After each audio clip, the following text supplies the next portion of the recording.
Hello everybody, and welcome back to another dream today.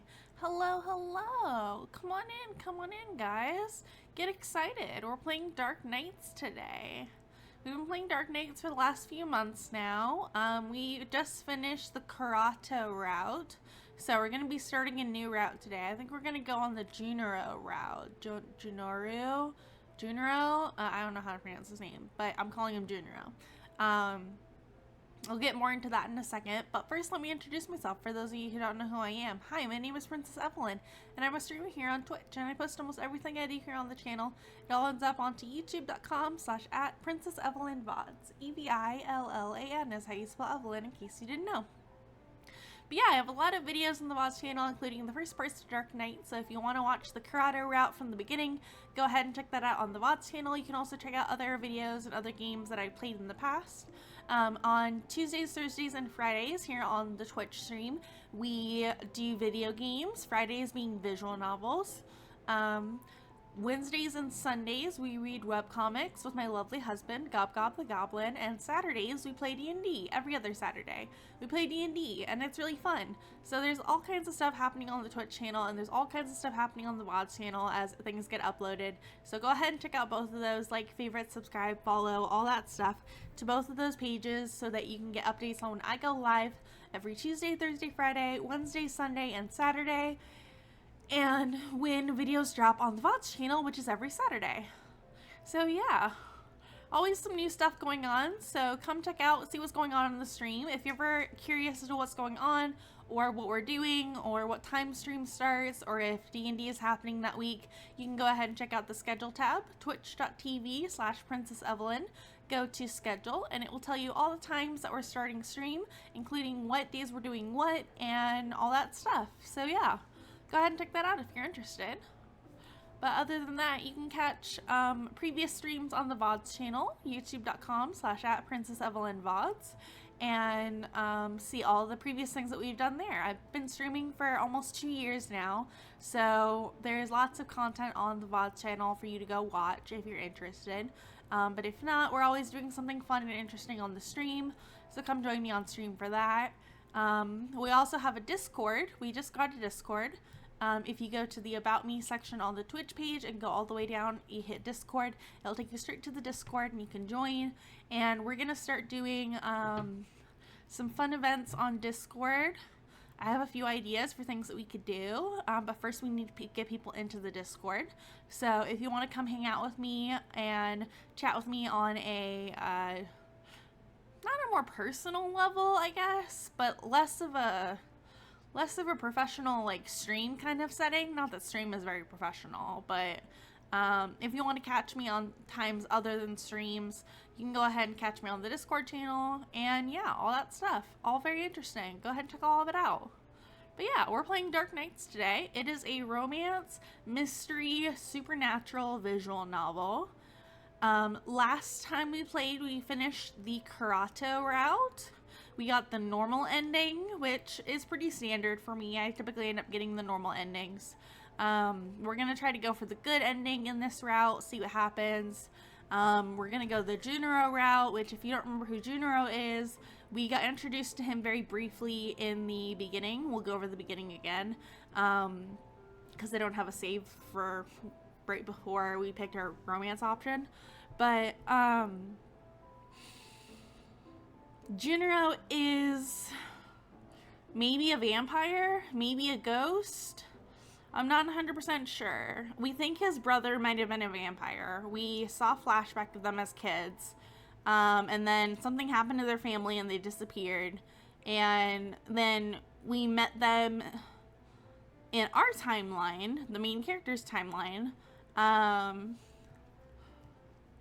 and we met Junoru very briefly. We met his brother. I think his brother's name was Ryoma, very briefly. Ryoma tried to use us as bait to get to Kurato at one point. And we suspected that he was a vampire, but we weren't sure. We never got any confirmation on that. We never got any confirmation on him and his family or what happened. So we're gonna go through Junoru's route and see if we can get more answers as to what happened to him and his family and how that ties in with Kurato and hopefully other things that have happened with that family and with the town. So yeah, that's what we're going to be doing today. It's going to be a long route to go through, so it's going to take us a couple of weeks to get through it, and then we'll move on to something else. We'll move on to a different visual novel. If you are interested in playing Dark Knights for yourself, you can you can go to the VODs channel, hit any of the Dark Knights videos, and in the description you can find the link for where you can find Dark Knights for yourself. I do believe it is a free game on Steam, I believe. It's a very good visual novel. I'm really enjoying it so far. So let's jump in. Let's go ahead. Turn off that. There we go. That's all nice and tucked up. Yep. Alright, perfect. So yeah, let's jump into Dark Knights again. Here we go. Set your name and press enter to continue. Evillan. Prologue. I should have gone home earlier. My shoes are getting soaked. Everything is so boring these days that I keep losing track of time.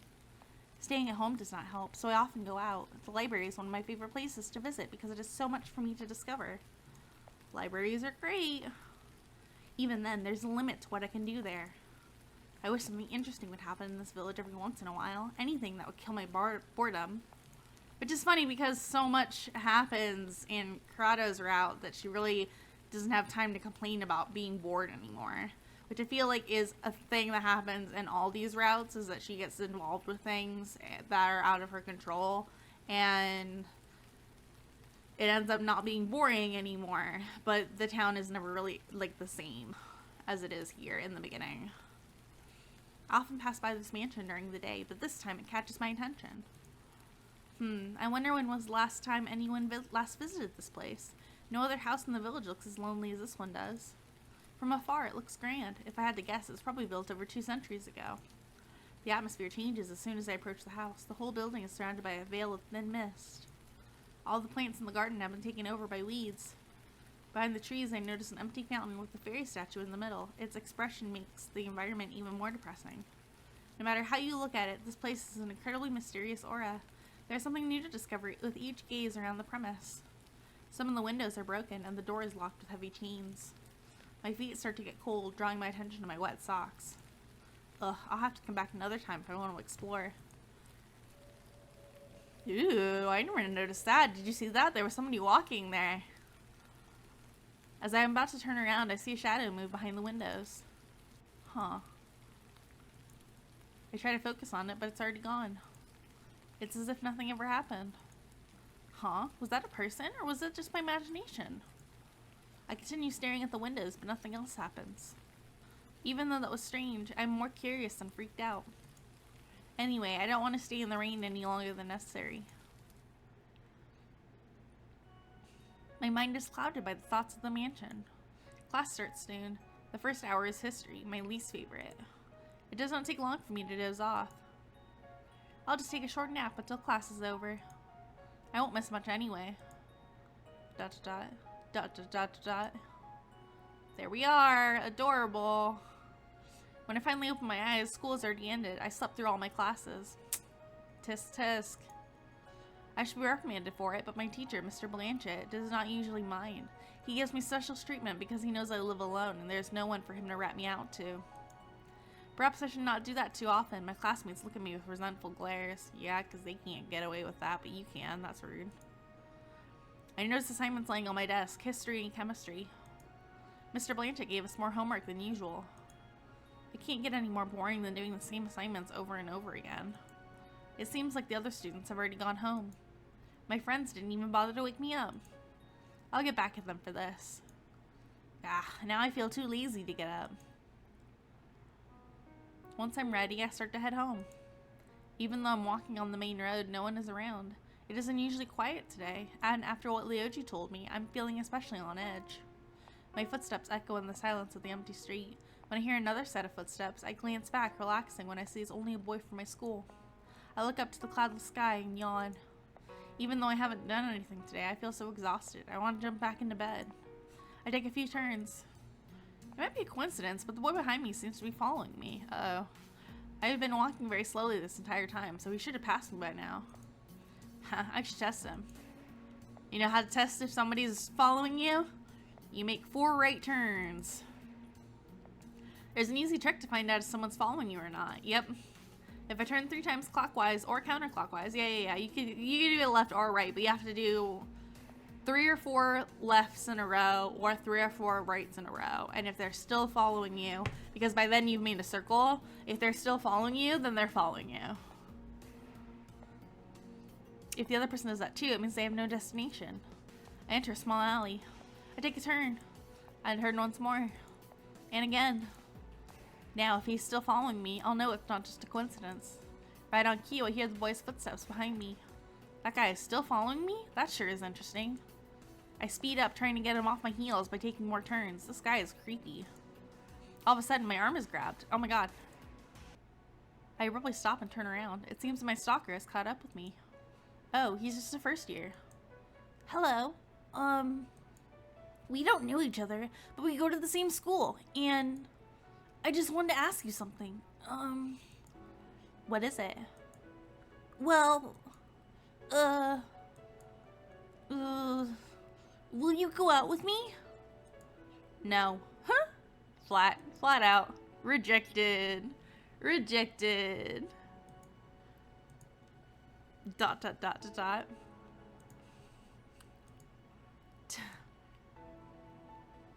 To break the ice, I say. My answer is still no. Ugh.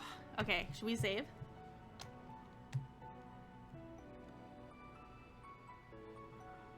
Let's see.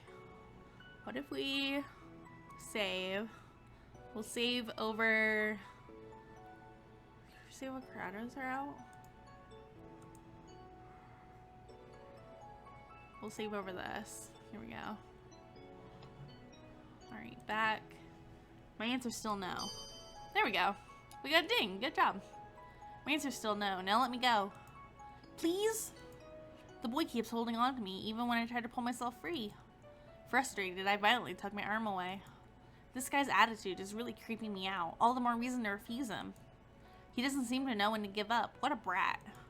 Sorry, forget what I said. Give me another chance. Let's start out as friends and get to know each other better. The boy grabs my other arm and pulls me closer. He's getting more forceful as he tries to keep our conversation going. Without another warning, I knee him in the stomach. He yelps and doubles over, finally letting me go. Ow! Ow! Don't make me repeat myself. I'm sorry, please give me another chance. Another chance? No way. Is he a masochist? He reaches towards me again, but I step aside and grab his arm first. Skillfully, I seize his other arm and fold them both behind his back. When I speak again, my voice is stern. Try that again, and you won't live to regret it. Eh? I never expected a small girl like you to be so strong. I mean, yes, ma'am. If you understand, then go. With a sigh, I release the boy and watch as he runs away. I hear him mumbling something inaudible before he disappears down another street. The first years are always so troublesome. He called me a small girl, even though he was small himself. People like him will always stay persistent unless I'm clear with them. Maybe I should report him to the administration. Well, I probably roughed him up enough to teach him a lesson.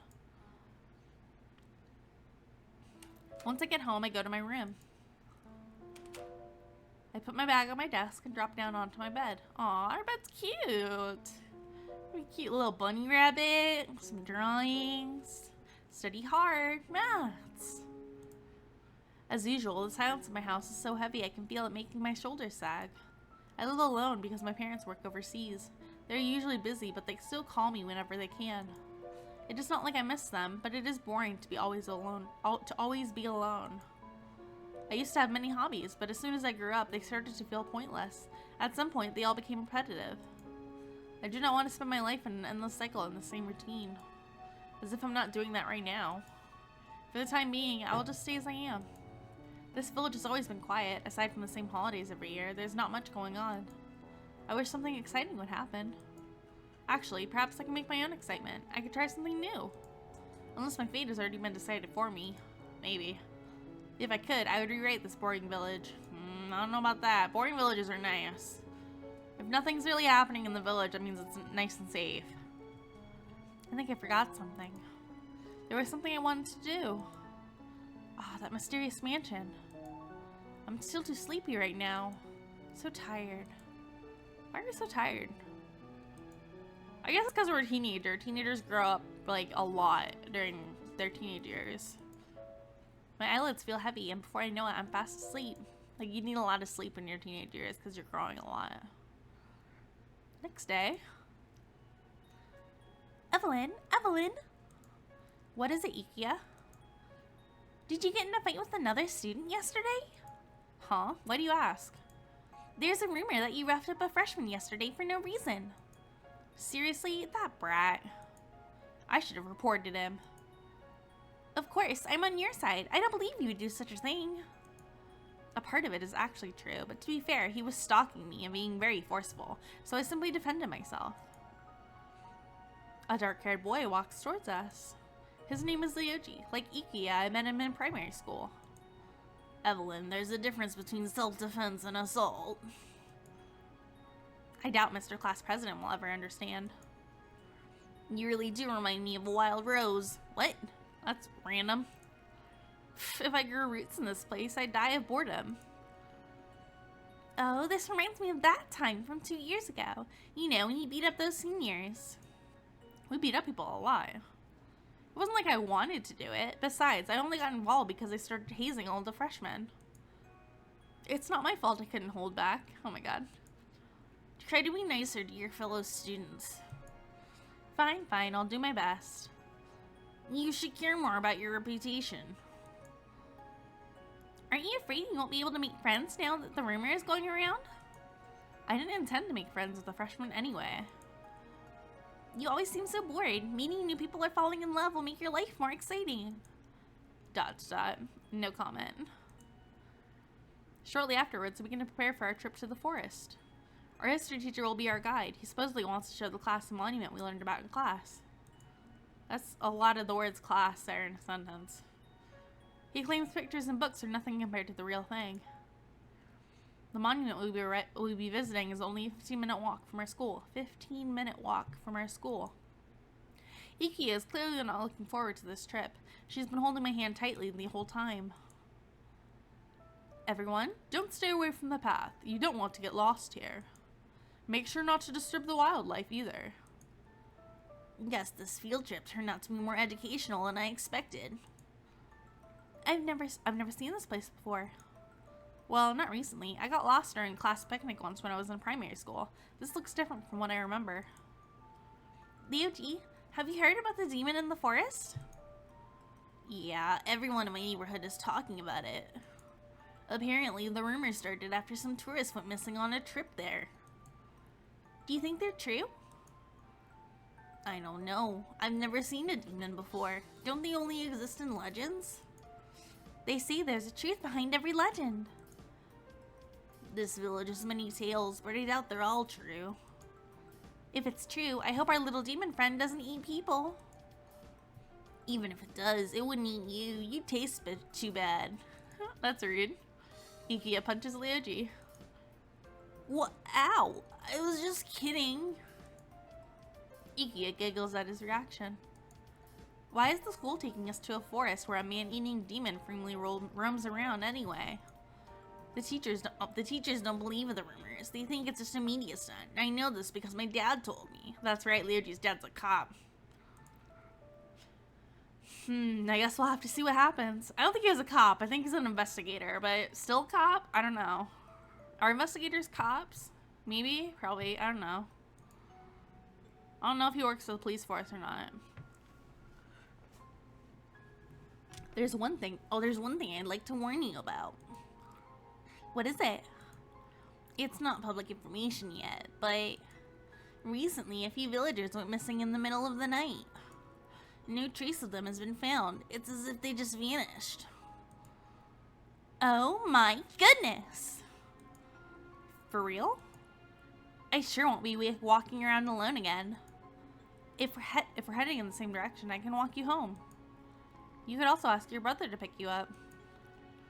My brother? No, not him. Why? He's from the elite class. He stands out too much. So we didn't ever meet Ikuya's brother, but we do know that he's from the elite class, which is where Kurato and I think everybody else is from. So I don't know. I don't know if there's something ulterior going on with Ikuya's brother, but it is mentioned that he is in the elite class and that he doesn't really like spend time with other students and he's always doing other things. But he does care a lot about Ikuya. So still. Well, if all eyes are on you, no one's going to make a move. But being picked up like a kindergartner? Sorry, but you're afraid still? Anyway, even though this news hasn't been officially released yet, you two should be more careful. I don't want my friends to get hurt. I'll be fine. Anyway, should we ask Mr. Blanchett about that demon rumor? Don't mention that. You're ruining the mood. Let me ask him. We eavesdrop on Leoji's conversation. Excuse me, Mr. Blanchett, do you know anything about the demon rumors? Oh, Leoji, well... The teacher lets out a sigh and scratches the top of his head. You don't believe in them, do you? Not in the slightest. This forest is home to many different species of animals. Some silly people probably mistook one for a demon. Besides, there is no proof of their existence. The legends about this forest were just stories made up to scare little children. What about the missing tourists? Would you call their disappearances as a coincidence? I don't think they disappeared. It's very easy to get lost in the forest without a map or guide. That's probably what happened to them. A rescue team will find them soon. Just stay with the group and you won't have anything to worry about. I see. What did Mr. Blanchett say? What did Mr. Blanchett say? He believes it's all made up. As if we didn't overhear it. I didn't believe a thing about this demon. I don't believe a thing about this demon. Still, the rumors have piqued my curiosity. There are at least a grain of truth to every story. Something must have caused the villagers to feel restless. Hey, what do you guys think about doing a little expedition of our own? That sounds interesting. But those missing tourists, what if we get lost too? Don't worry, I have a map, and we can always signal for help with the torch. Really? You'll set the forest on fire with that? Why would you even have one of those? This isn't the Middle Ages. Just kidding, I've got a phone with me. Can you even get a signal out here? Mr. Blanchett, well... don't worry. Yeah, I'm sure everything will go smoothly. If anything does happen, you can blame it on me. Sure, but that doesn't guarantee our safety. Stop overthinking it. What are the chances of anything bad happening?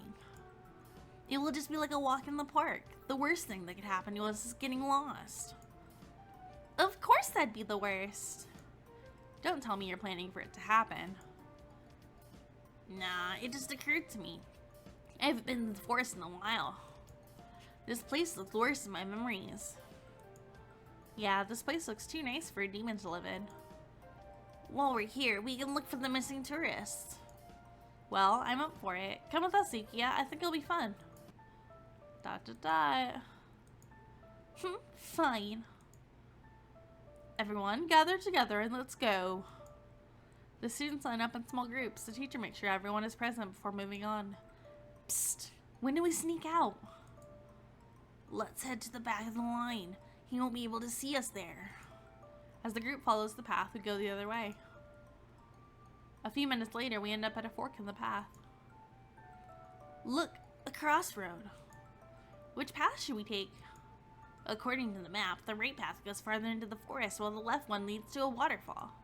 Let's go to the waterfall. Let's go to the waterfall. I don't think there's anything of interest among more trees anyways. Excited, Leoji skips ahead.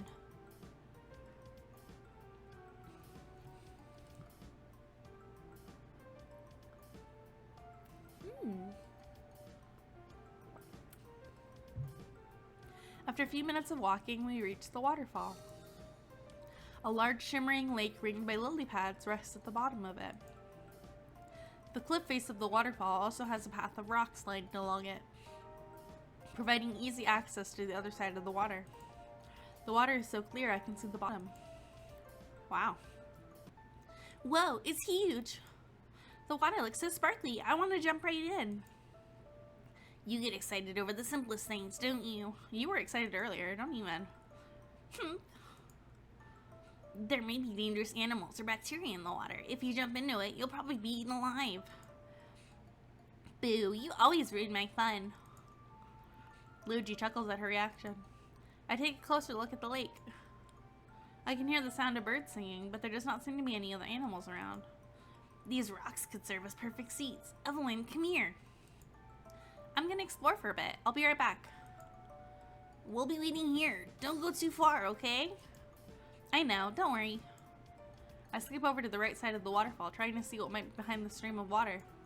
To my surprise, there seems to be a hidden cave. Ooh. From the corner of my eye, I notice a shadow moving in the bushes. It moves so fast that my eyes cannot make out what it is. It does not help that I was not paying attention. Whatever it is, I'm pretty sure it just went into the cave. I look towards the entrance and notice another path of rocks leading inside. Curiosity gets the best of me, compelling me to take a look. I carefully make my way across the rocks. After I manage to get behind the waterfall, I peer around the cave. I cannot see anything in the darkness. The sound of falling water echoes around me. I wish I had my phone with me so I could use it as a flashlight. What could be back there? I know I saw something hidden a moment ago, but I can't see anything. Was it just my imagination? I try to shout, but the sound of crashing water overpowers my voice. As I walk deeper into the cave, I try again. Hello? Is anybody there? ... I call out a third time, but I can only hear the echo of my voice. I hear footsteps behind me, surprised to turn around. Oh, it's a guy. A shadow stands at the entrance. Who's there? ... I can tell from the person's build that he is a man, but due to the darkness I cannot make out his facial features. Who are you? Oh, who are you? I shout again, this time louder. Who are you? Stop yelling, I'm not deaf. The man suddenly starts walking towards me. Surprised by his movements, I step back. I slip on the wet, uneven surface and fall flat onto the ground. Ugh, ouch. A hand reaches out to me, and I'm surprised by the man's kindness. Light suddenly filters through the waterfall, and I can finally see his face. Are you hurt? No, I'm okay. I take his hand and pull myself up. He gazes at me with his narrow violet eyes, but I'm more drawn to the long crimson hair that he has tied into a loose braid. Violet eyes. The man's delicate facial features contrast with his muscular torso and wide shoulders. He's wearing odd traditional clothing. In particular, the collar around his neck raises a lot of questions. I've never encountered anyone like him in the village. You're disturbing my peace with your shouting. That was so blunt and rude. Well, you were shouting. You didn't answer me. I'm guessing you're one of the tourists. Tourists? Can't you see I'm a student? How did you discover this cave? Are you lost? No, I wanted to follow the path outside and never come back. This is private property. Wait, who are you? And what are you doing here? How did you know about the tourists? And don't ask so many questions at once. Don't just cut me off. Answer me. Oh my god. So insistent. Never mind that. Go back to your group already. But the man roughly grabs me by the wrist and pulls me back to the cave entrance. Hey! Stay away from this place. The man effortlessly pushes me out of the cave. I turn around to complain, but he's already gone. He disappeared as mysteriously as he appeared. What a rude guy. It's not like he owns the cave or anything. This reminds me of how I treated that first year kid. At least I gave him a chance to explain. This person was just... If no one's allowed to go in there, then what about the crimson-haired man? He seemed to know about the tourists, too. After letting out a heavy sigh, I hop back across the rocks to Leo J. and Ikia. Okay, so I don't know what that guy's name is, but I'm pretty sure he has to do with the demon of the forest. And so if we do his route, we find out more about the forest and this like demon, this man-eating demon that's inside, which could be an interesting route, just saying. Hey, Evelyn. Back already? Did you find anything interesting? Nope. I met a weird guy, but he doesn't seem worth mentioning to Ikia and Ryoji. Yeah, a random stranger that you don't know in a village of people that you obviously know, when there's a man-eating demon out there, suddenly doesn't seem suspicious. Maybe demons don't live here after all. Jeez, Ikia, have you given up already? Of course the demon won't show itself so easily. We should keep looking around. Nuh-uh, I'm tired. Let's go back to the group before Mr. Blanchett notices we're gone. Did Mr. Blanchett ever talk about this forest during history class? I can't remember. Because we were asleep. That's because you were always asleep during history class. That's not true. I do pay attention. Yeah, right. Sometimes. My friends chuckle. It's been a long day. My feet hurt from all the walking. I'm still curious about what secrets the forest has. That crimson-haired guy in particular bothers me. He wasn't dressed like a tour guide, not that I've heard about any tours in the forest. Digging into it makes me more confused. Perhaps I should stop here. Like he said, it's none of my business. There's no use fretting over it. Even as one mystery fades, however, another one appears. The abandoned house from yesterday pops up in my mind. I did plan on going there again, and it does not seem to be raining right now. I glanced at the time. It reads 8 p.m. It's already dark outside. That's pretty late. A little too late to go out exploring. My feet still hurt, but the house isn't that far. I grab my jacket once I decide to go.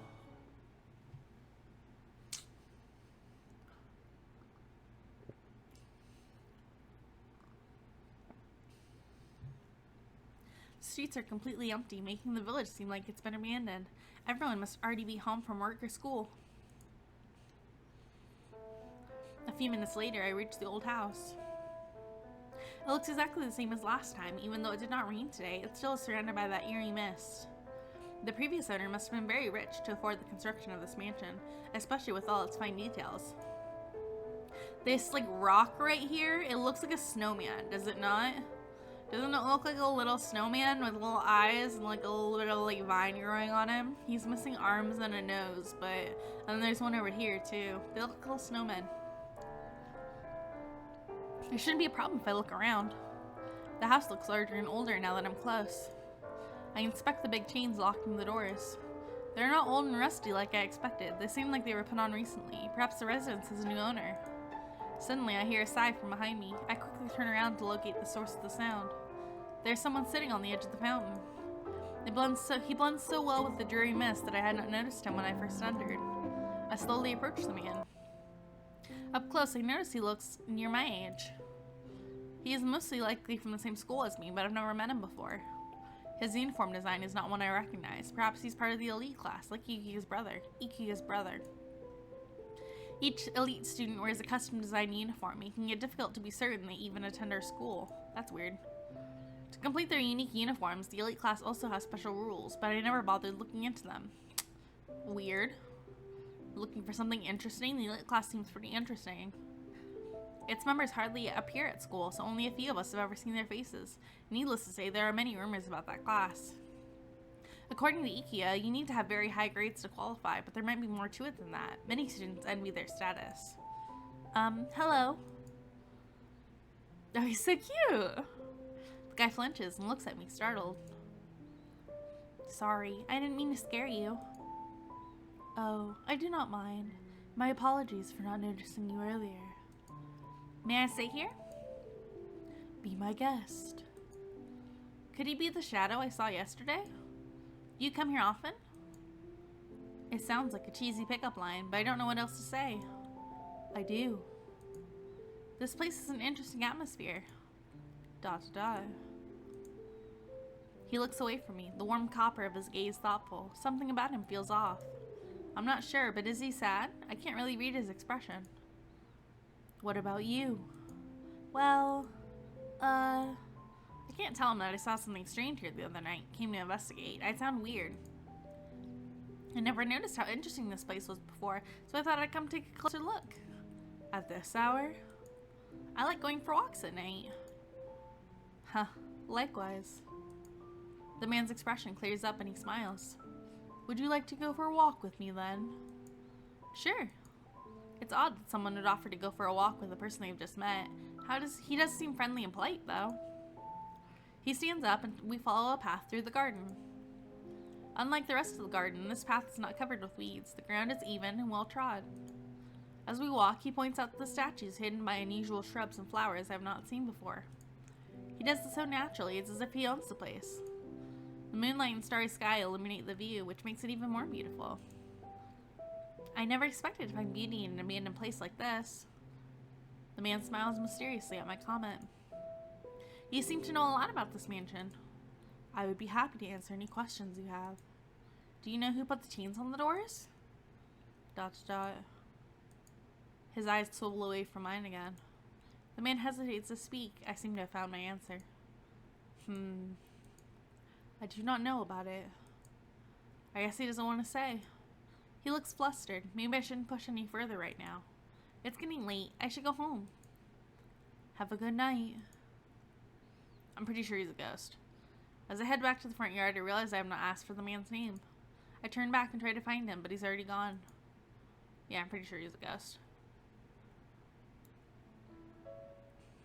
The weekend finally arrives. In the morning, I make myself breakfast and sit on the couch. While chewing on some toast, I open the newspaper. I do not have any real leads for the disappearances yet, but I have to catch up with the news. It's full of the usual advertisements, but now it actually has some decent news articles. I browse through, hoping to find something interesting. My eyes stop at a page with numerous sketches. The reports of missing persons are increasing. In just a few days, it has reached a point where the police can no longer suppress the public outcry. I study their profiles and try to find a commonality, but there does not seem to be one. Age, gender, appearance, occupation, address, no, nothing adds up. This is going nowhere. If the police can't solve it, what makes you think that you could solve it, teenager? I recognize some of these people, but I don't think they knew each other. Then again, if it was that easy, the cops would have solved the cases already. Exactly. I doubt people disappear without a trace. They must have gone into hiding or were kidnapped. The thought of someone I know suddenly disappearing is scary. These crimes, or whatever they are, have to stop at some point. How long can this go on? I flip a page and find an article about an attempted homicide. A local reported that she heard a distressed scream late at night. According to her, the attacker ran off when she reached the scene. She also stated she managed to take a picture. When she noticed the victim was still alive, she called the emergency services and waited for the ambulance to arrive. I can't believe someone did such an inhumane thing. This is unforgivable. Further details in this case are below. Attached to the article is a blurry photo the witness took of the suspect with her cell phone. Nothing about their appearance is distinguishable. It will be difficult to identify them. The description says the victim has been missing for a week before the incident took place. That's interesting. I put the newspaper aside and take a sip of my tea. News really spreads quickly in this village, no matter how grisly it is. Rumors pop up just as quickly. I would not be surprised if people are already talking about who the attacker might be. That's dangerous. While distasteful, those same rumors become trails that lead back to the criminals, allowing the crimes to be resolved just as quickly. I want to help track down these people, but I'm not sure I'd make a difference. For now, I should keep an eye out for anything suspicious. I absentmindedly eat the rest of my breakfast. I should take a walk to clear my mind. Going to the park sounds like a good idea. I look up at the bright blue sky. Gentle winds blow the puffy clouds about. As I walk down the road, an advertisement on the building catches my attention. Wanted, exorcists. Exorcists? Do ghosts even exist? Announcement. Recently, there have been sightings of ghosts within the village. We are looking for exorcists to deal with them. Seriously? I don't think anything remotely supernatural has ever happened here, and now people are supposedly seeing apparitions? Sightings of ghosts? Sure. The park is practically empty, despite it being the middle of the afternoon. There's only one other person, a boy, on the entire block. He seems to have noticed me too, but I do not pay further attention to him. I sit on a nearby bench and close my eyes, enjoying the silence. Weird things are happening in this village. It's interesting, but a little bit concerning too. Hope Leoji and Ikea will be safe. This is my day off. I didn't come here to find new things to worry about. The wind blows gently on my cheeks while I enjoy the warm sunlight on my skin. I clear my mind of all my thoughts and focus on my breathing. They say this technique helps to relieve stress. It does. Just relaxing and breathing, and especially remembering to breathe, like, evenly and deeply, can help you relax. That's like science. A moment later, a figure blocks the sunlight. I open my eyes and notice a silver-haired boy standing in front of me. Aw, he's adorable.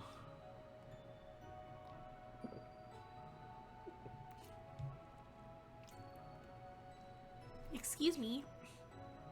What's his voice? It's gotta be like almost girly, right? Excuse me, miss? Yes? Can you tell me where the haunted house is? Haunted house? I've never heard one of those around here. I'm sure it's supposed to be nearby, but I can't find it. I recall the advertisement from earlier. Only exorcists or horror junkies would actively seek out haunted houses. He looks too young to get a job, but the alternative seems more unlikely given his innocent demeanor. Why are you searching for it? Are you an exorcist? The boy looks confused, blinking innocently. No? Do exorcists normally live around here? I don't know, but I just saw an advertisement looking for applications. The boy purses his lips, his expression flustered. Is something wrong? I must find the haunted house. Before I can say anything, the boy runs away. I wonder what that was about. I pull out a booklet from my pocket and start to read. It is a romance novel that I borrowed from IKEA. Even though this genre is not my cup of tea, she insisted that I would enjoy it. I expected it to be something cheesy from the start, but so far nothing romantic has happened. The story feels more like a slice-of-life piece. Perhaps that is why IKEA recommended it. Suddenly, the sky becomes cloudy. Bah, is it gonna rain again already? Time to go home then. As I'm leaving the park, I notice the boy from earlier lying on the ground, his face against the dirt. Did he collapse? Quickly, I go to him and kneel down. Hey, are you okay? ... What happened? I don't have much time. What do you mean? The boy passes out before he can reply. Hey, don't pass out here. What should I do? I panic as I look around, but nobody else is in the park. I have no way of placing an emergency call. Thankfully, he does not look that bad. I have no choice. I can't leave him here when it's about to rain. The clouds become darker with every passing minute. When I look up, I feel cold raindrops in my face. I manage to carry the boy to a dry spot under a tree before the rain starts pouring.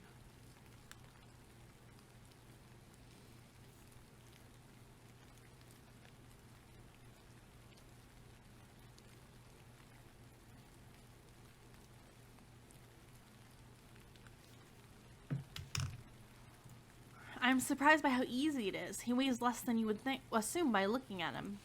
Why did he faint? Does he have some sort of illness? Maybe I should take him to a hospital. Well, it'll have to wait until after the rain stops. I don't want to risk him getting any sicker. The rain creates a curtain around the tree, a few drops sneaking in between the leaves to land on us. What an unlucky day. I bow my head to look at the boy. Aw, he has such an adorable baby face. How old could he be? I bet he's way younger than me. His hair looks so soft, I want to touch it. Just then, the boy slowly opens his eyes. Are you okay? The boy mumbles something before closing his eyes again. Hey! Worried, I gently shake his shoulder to wake him up.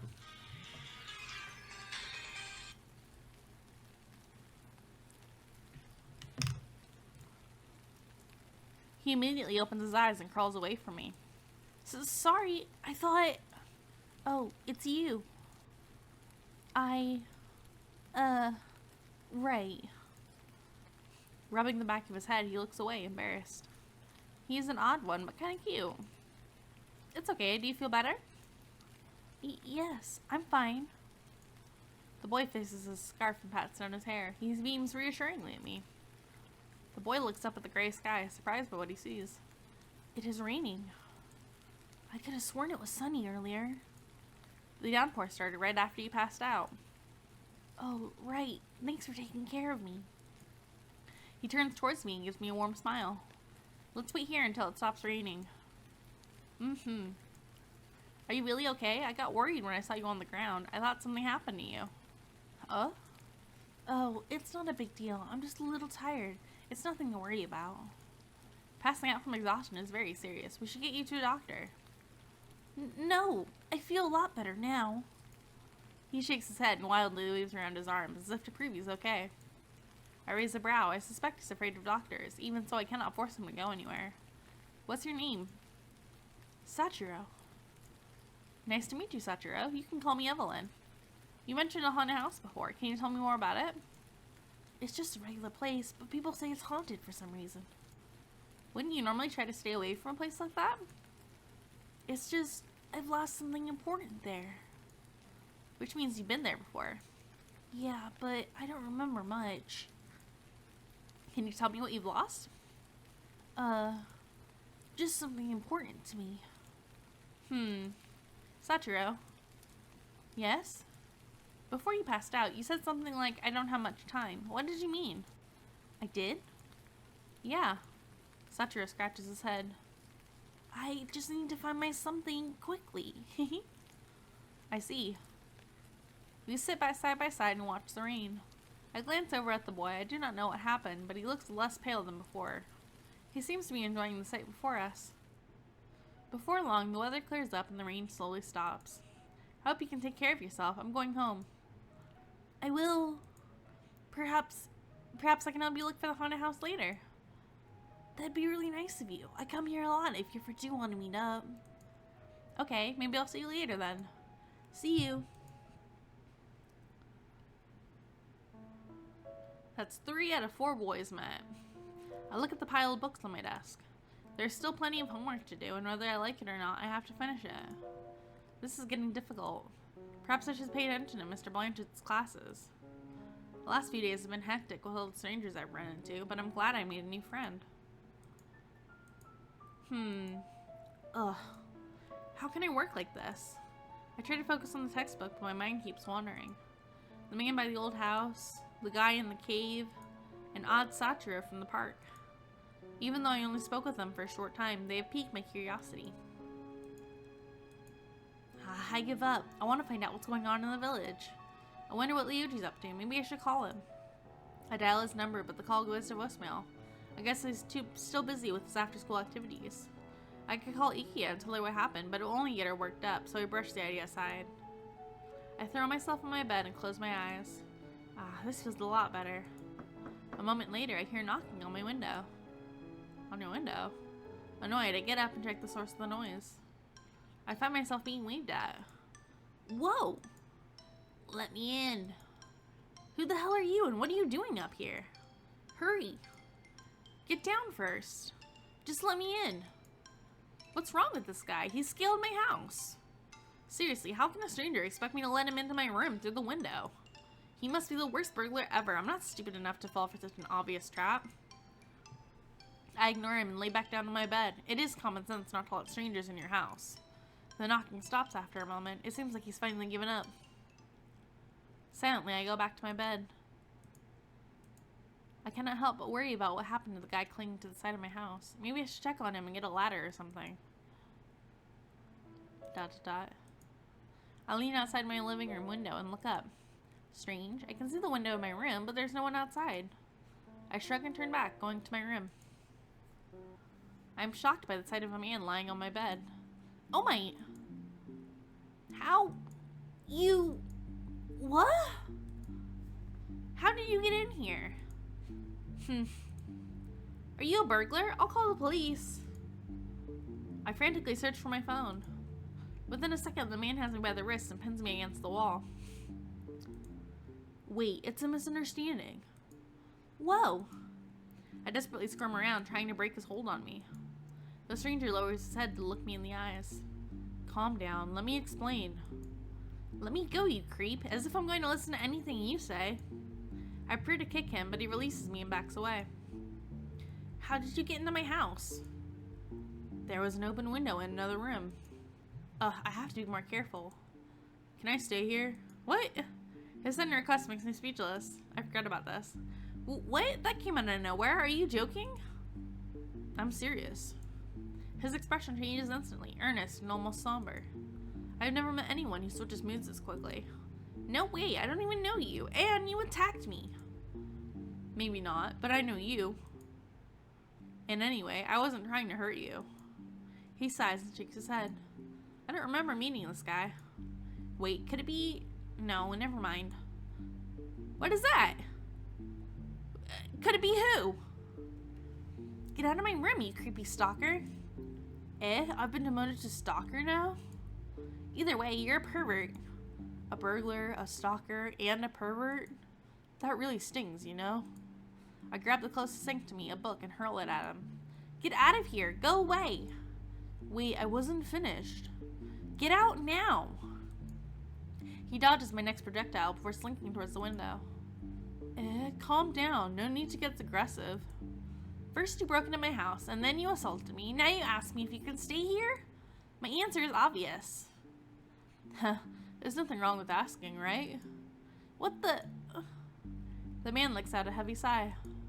Fine, if you don't want me to stay, then... He gives me a sad glance before jumping out the window. Oh my lord! I didn't say you had to jump out. I rushed to the window, only to find the weirdo smirking at me from the ground. Aw, you do care about me. No, I just don't want you to die on my front lawn. You jerk. Don't you dare come here again.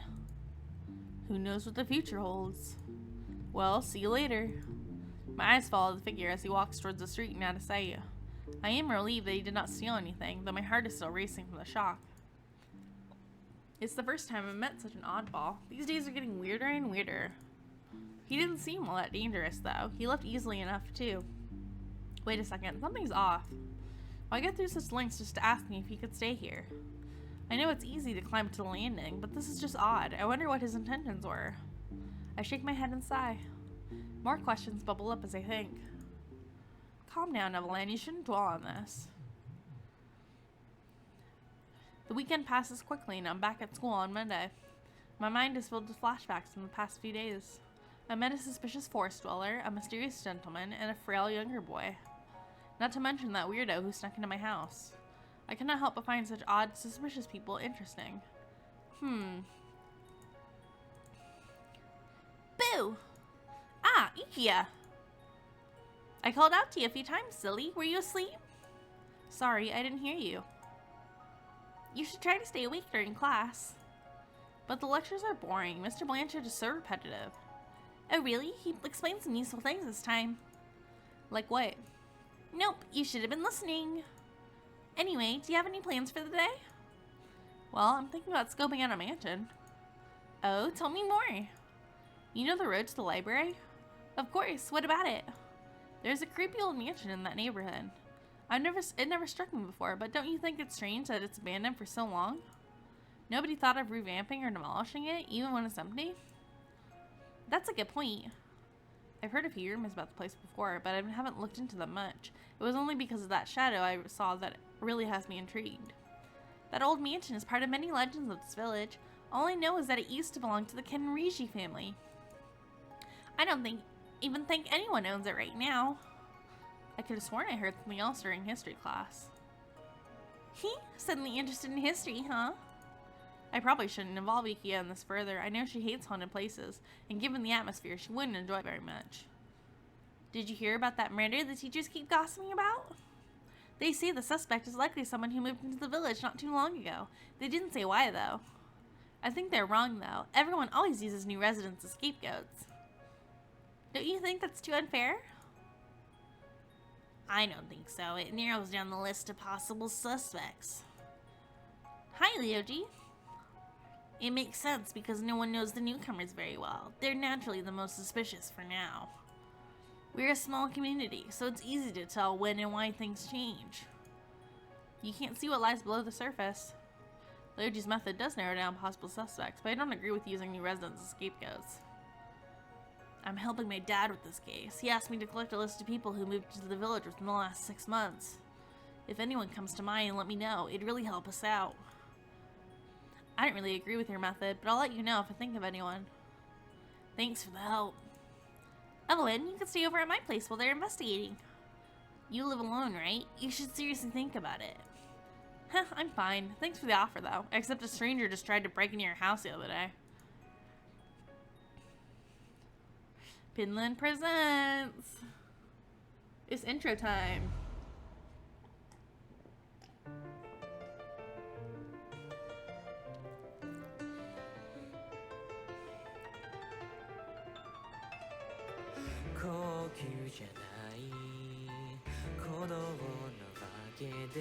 Zycon. Junoru. Kurato. Sachiro.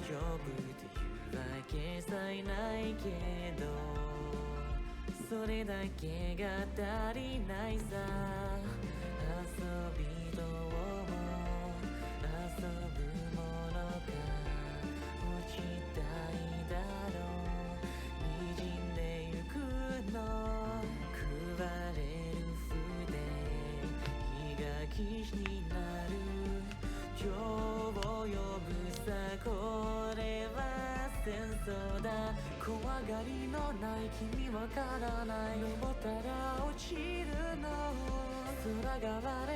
could be? Do you think it's a game? Do you think I'll be played?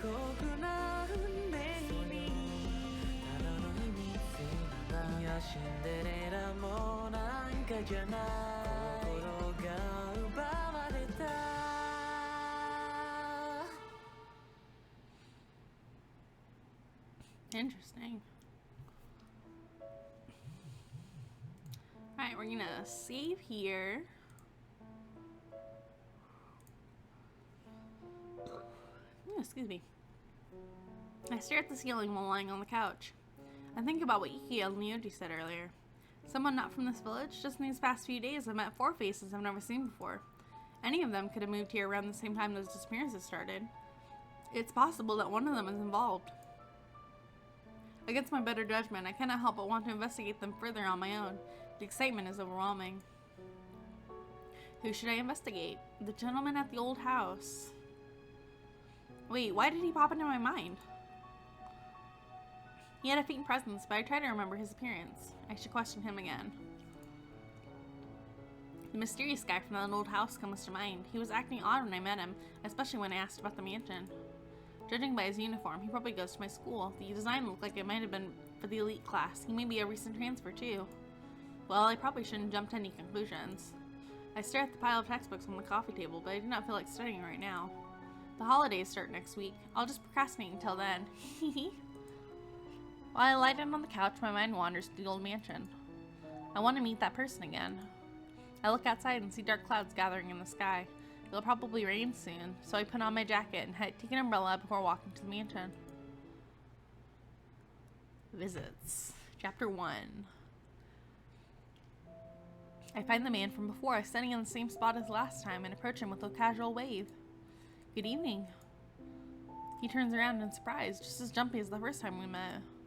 Ah, you're the girl from yesterday. You must enjoy scaring people. Pfft, you should pay more attention to your surroundings. Out for a walk again? Yeah, something like that. May I ask why you seem so interested in this place? It is the only mansion in this village. If I could, I'd like to explore the inside. ...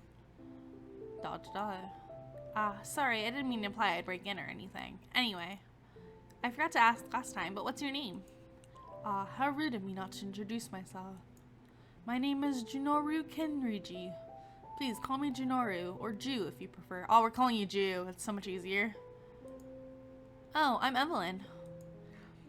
A slow smile spreads across Junoru's face as he watches me. I feel a little self-conscious, but I'm glad he's no longer gloomy. Suddenly, I feel something drip onto my nose. As I look up, I realize it's raining. I'm glad I thought to bring my umbrella. If you don't want to get soaked, we can share my umbrella. Thank you. I hold the umbrella up for us, but nearly clip the side of Junoru's head before he ducks under it. He's so tall that I struggle to fit both of us under its canopy. Noticing my struggle, he reaches out and holds the umbrella for me. Aw, that's sweet. This is a cute little CG. Adorable. I blink at the odd sensation of both of us holding it at the same time, but his grip is firm and gentle. It seems natural to retract my hand and let him hold it. He's standing so close and we've only just met. Nice weather today, huh? You must have known it was going to rain, yet here you are. You must be one of those rare people who enjoy being out in the elements. I can't say I was just joking, now can I? The wind grows stronger, blowing raindrops against my leggings. Shall we take shelter? Inside the mansion, but there are chains on the door. Junoru's eyes gleam with a hint of mischief as he follows my gaze. There is no need to worry. I will take responsibility for everything. He'll take responsibility for what? Breaking into a locked mansion? Oh. First choice. We're gonna take his word. Yeah, there we go. Ding, ding, ding. Okay, then. I should still be careful, though. This guy's a stranger. Please follow me. Junoru guides me to the garden. We not get very far before he suddenly stops and turns to face a wall. He presses a single brick in and a secret entrance slowly reveals itself. Whoa, how did that... Oh, it's like a hidden passage straight from a book. Junoru chuckles at my reaction. It is rather dark in there, so please stay close. As we step into the main room, my eyes are immediately drawn to the vibrant paintings on the walls. This place feels less haunted now that we're inside. I take my slightly wet jacket off and keep it with me. This is the living room. Junoru walks ahead of me, gesturing grandly at our surroundings. Once again, I feel like he is a host guiding me through his property. Do you mind if I take a closer look at all the art? By all means. I step closer to the paintings. They are filled with scenes of beautiful ladies and gentlemen dressed in elaborate gowns and suits from a long time past. I wonder why such expensive-looking artwork has been left hanging on the walls of an abandoned residence. I examine each illustration carefully until I stop at a portrait of a child. He looks cute and somehow familiar. It is warmer upstairs, shall we? Oh, okay. Our footsteps echo across the spacious room as we walk upstairs. I cannot help but notice the decorative moldings of the walls, the abstract patterns so elaborate they almost seem to tell stories. I absentmindedly bump into Junoru's back. Oh! Sorry. Are you alright? I realize people often find this place unnerving. I'm fine. Everything has an old but pleasant charm to it. Pleasant? Go on ahead. Don't mind me. I cannot think of a way to tell Junoru my thoughts without coming off as weird. Despite being in an old abandoned mansion, seeing more only makes me curious rather than scared. Where does this room lead to? I walk into an unusually big bathroom after Junoru opens the door and catch a glimpse of my reflection in a broken mirror. Oh god. That's disturbing. The sudden glimmer in the dimness startles me into losing my balance, but Junoru catches me before I fall. Are you scared of your own reflection? I am when my eyes are all cut out like that. That's scary. I can only pout, puffing out my cheeks such as teasing before resuming my exploration. The bathtub in the corner looks large enough to fit at least 4 people in it. It is practically a jacuzzi. It is filled with streaming hot water, almost as if the tap has just been run. This mansion isn't as abandoned as it appears. We should leave. Suddenly, Junoru grabs my wrist and leads me towards the stairs with no further explanation, leaving me to stare back at the bathroom in confusion. Ju? That was careless of me. What's he talking about? We just got here and now we're leaving already? You should be on your way. May I ask why? Everything seemed fine a while ago. Because... Junoru purses his lips and averts his eyes. I'm sorry. There's nothing to apologize for. It has stopped raining. This is a good time for you to leave. What the heck is going on? Alright, maybe we can talk again another time. Have a good night. Junoru smiles apologetically as I leave. Next day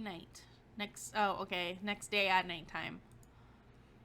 I look at the pile of homework on my desk and let out a sigh. More homework? Oh my god. It's the struggle, isn't it? The struggle of the endless homework. I have no choice but to go through it. I grab a pencil and plop down on the chair. Let's see. First question. In 1690, the noble Kenriji family perished in the fire that burned down their mansion. What was the cause of this incident? Oh. They burned in a fire? I don't remember that happening. How am I supposed to know this? I scold myself for not paying enough attention in class and move on to the next question. The Kenrijis were rich and rumored to have a valuable heirloom. Though many thieves targeted their treasure, none were successful. Unfortunately, both the corpses of the family and the heirloom were lost in the fire. To this very day, it's still missing. What is the heirloom? What is the heirloom? Another difficult question. I should just answer the ones I know for now. After I finish up my homework, I stretch out my arms. It's only 9:40. Too early to sleep. Too early to sleep? Not my time. I can go to bed at like 8 o'clock. That's not true. I don't go to bed at 8 o'clock. I would, though, if I didn't have, like, other things to do, but I wake up so early in the evening or so late in the evening that I don't get much of a day, so I end up staying up. But 9:40 is not too early to go to sleep. I have so many thoughts in my mind. Perhaps I should write them down. I open the drawer and take out my journal. The last entry was 2 years ago. Ah, right. I went to the Moon Festival with Iki and Ryoji. Fun times. Nowadays, I barely write. Such a waste of this pretty journal. I know how that is. Lately, a lot of things are happening in the village. Writing can clear my mind. Today's February 06. In the past weeks, strange things are happening in the village. People have gone missing. Recently, I met Junoru at an abandoned villa and decided to investigate him. His family name is rather particular. I just found out the Kenrijis died in a fire centuries ago. He has that same family name. Is this merely a coincidence? I've never really cared about history, so I know little about this village. I realized it could be useful in this research. I don't know how to link him to the disappeared villagers, though. An abandoned mansion will be the ideal place to hide them. It's not like anyone would look for them there. I'm letting my imagination get the best of me. I need to learn more about Junoru to determine he's involved in any of these crimes. I must be cautious so he doesn't suspect me of stalking him. For some reason, he never goes to school, even though he wears our uniform. Could he be one of those invisible elite class students? He often goes for walks at night. This gives me opportunities to meet him. These days, I feel lonely, and he always seems available. New connections are hard to make, but things have gone well so far. Another reason I chose him is because I want to get to know him better. I'm going to save. I want to get to know him better. Yeah! I want to get to know him better. My first impression is that he may be reserved, but he's actually talkative. He always has a hint of sadness in his gaze. I wonder why. Even though we just met, he is worried about my safety. He claimed there are demons within the village. Did he? I don't remember this conversation. It's hard to imagine that supernaturals are involved in the disappearances. It is difficult to investigate when I have to think about my own safety. I promised Ryoji to help him out. He's always been busy. He's been busy over the last few days, so we can't explore together. Iki is out of the question because she dislikes scary things. I don't want to drag her into this either. These days, I carry an umbrella to use as a weapon. No one will see it coming, and it will likely not be used against me. It's not the best choice of item, but I've been practicing swings and landing hits. In any case, I'll keep this log for future events. I put down the pen and closed my journal. I did not write much, but this is only the beginning. I know nothing about Junoru, and it is useless to make assumptions. I should get some sleep for school tomorrow. I can't wait for the break. Only 4 more days. The loudness of my alarm brings me out of my slumber. Not now. I reached for the alarm and hit the off button. I'm too tired to get up. My thoughts returned to the dream I just had. I was walking through the village to look for someone, but I did not remember who. Junoru was doing something on the other side of the street, but it was too dark to see what. All I remember is that it was suspicious for him to be out at midnight. After that, I woke up. What time is it, actually? The alarm rings 7:10 a.m. It's early, but I should probably get up. I flipped through a magazine while I had my breakfast. They published this exact same article last year. Can't they come up with something new? Even the photographs are reused. I'm pretty sure these are from the summer issue. Another story about love at first sight? Wow, it sounds awfully similar to the one from the last volume. What a waste of time and money. I'm unsubscribing. I take the last bite of my sandwich and look at the time. What the? Are you kidding me? Maybe I can still make it if I run. By some miracle, I arrive at school on time. Morning. Good morning, Yukiya. I saw you running across the schoolyard. Haha. You should go to sleep earlier, you night owl. I always go to bed early. That was not the reason I was late. I just got distracted. Anyway, did I miss anything? No, don't worry. We're only talking about the news. What happened? You're still behind the times, huh? I turn to see Ryoji walking towards us. It's not just the forest anymore. There are rumors about demons being in the village, too. What? My guess is that there are demons within the village as well, so be careful. I feel like this was a cut scene. I just have a bad feeling about it. Please stay safe. I think Junoru said something along those lines. Since when? I'm not sure. I only heard about it this morning. There was an incident yesterday, though. Junoru was right after all. You remember the disappearances, right? 10 people have gone missing in the span of 2 weeks. That's a lot of people. The villagers think it's the demons to blame, but the police think it's a kidnapper or a serial killer. The teacher just warned us about it. I hope the case is solved soon. I can't sleep peacefully like this. By 6:20 p.m., I have finished my homework and made dinner. The house has been quiet ever since my parents left for their business trip. Although I'm used to being alone, I still miss having people to talk with. My thoughts flash to Junoru. We have spoken a lot since our initial meeting. He may be suspicious at times, but I do like him. With nothing left to do at home, I put on my jacket and head towards the Kenriji mansion. Oh, it's looking spookier, is it not? Is it just me, or does it feel like it's spookier? My journey ends after a few short minutes, and I begin searching for Junoru. Much to my disappointment, I do not see him in the front yard. I wait for a bit longer, but he never shows up. I cannot help but feel let down. Instead, I head to the park to burn some time. After they told you that there might be a serial killer on the loose? She's not so smart. She's not so smart. Just like in the day, the park is empty and quiet at night. As I walk the path, however, I notice I'm not entirely alone. Uh-huh. When the person turns to look at me, I realize it's Junoru. Oh, hey Junoru. It's a pleasure to meet you again, Miss Evillan. When I hear the man's voice, I feel strangely happy. Junoru, what brings you here today? Well, I was taking a walk. Staying in all night gets boring. Ah, I see. We bump into each other so often lately, it's starting to be more of a surprise when you do not appear. It must be coincidence. We both like to go for walks in a tiny village like this, so... Junoru smiles wryly and chuckles. Hey, it's the truth. Of course. We walked through the park together and eventually stopped to sit at a bench near the path. Now that I think about it, Junoru might have thought I was creepy if we met at the mansion again. Do you pass through this park often? Rarely. As it happens, I felt like taking a different route today. Junoru leans forward to rest his elbows on his knees. He talks about my day, but there is nothing much I feel like sharing. Instead, I want to know more about him. Ooh. Chance to get to know more about Junoru. What do we ask? What do we ask? Do you have any siblings? Nope, wrong answer. We're gonna load. Yeah, we're gonna load. Where do you live? There we go. Where do you live? Oh, somewhere nearby. What about you? Somewhere nearby too. What a coincidence. Yeah, you both live in the same village. Weird. If you don't say anything, I won't either. I just want to get to know you a little better. I would like to know more about you as well. Wait, I asked you first. I'm not giving in this time, Miss Evillan. Why must you always ask about me, yet avoid talking about yourself? It's kind of embarrassing. Oh? School is so boring that I fall asleep during class, and my hobbies feel so repetitive I don't really bother with them anymore. The most exciting thing that's happened to me the past few weeks was exploring that old house with you. Anyway, you avoided telling me where you live earlier, so I...